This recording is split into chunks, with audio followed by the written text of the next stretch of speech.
आपने समोसे तो बहुत खाए होंगे जो हमारे भारत के हर गली मोहल्ले में 5 से लेकर 10 रुपए तक में मिल जाते हैं। पर क्या आप ये जानते हैं कि अमेरिका में एक समोसे की कीमत कितनी होती है? अगर नहीं तो मैं आपको बता दूं कि अमेरिका में भारत की तरह हर जगह समोसे नहीं मिलेंगे। यहाँ समोसे खाने के लिए आपको बड़े होटलों में जाना होगा और कीमत इतनी होती है कि आपके होश उड़ जाएंगे। बता दें कि अमेरिका में एक समोसे की कीमत $4 यानी 300 रुपए के करीब होता है।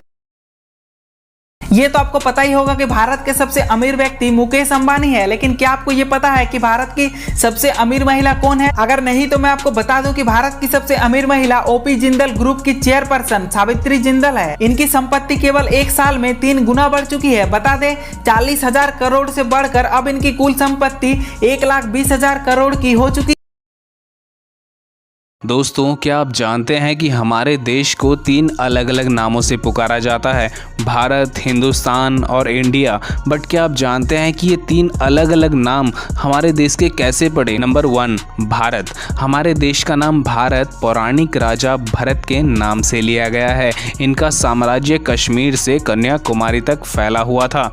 नंबर 2, हिंदुस्तान। दोस्तों, व्यापार के लिए जब ईरानी भारत आए तब भारत को सिंधु नाम से जाना जाता था, बट ईरानियों को सिंधु शब्द का उच्चारण करने में काफ़ी तकलीफ होती थी, सो वो सिंधु को हिंदू कहते थे और कुछ समय बाद यही हिंदू शब्द हिंदुस्तान में बदल गया और हमारे देश का नाम हिंदुस्तान पड़ गया। Number 3, India. सिंधु नदी को इंडिस नाम से भी जाना जाता है और सिंधु घाटी की सभ्यता रोम की सभ्यता की तरह ही प्रसिद्ध थी और पूरे देश में फैली हुई थी। सो इंडिस वैली के कारण ही देश का नाम इंडिया। नमस्कार दोस्तों, आज के समय में हर व्यक्ति का एक सपना होता है कि उसके पास एक बढ़िया सी टॉप मॉडल कार हो। बट क्या आप जानते हैं सबसे पहले भारत में कार किसने खरीदी थी? अगर नहीं तो चलो हम आपको बताते हैं। दोस्तों, भारत में सबसे पहली कार सन 1897 को मिस्टर जमशेद टाटा जी ने खरीदी थी।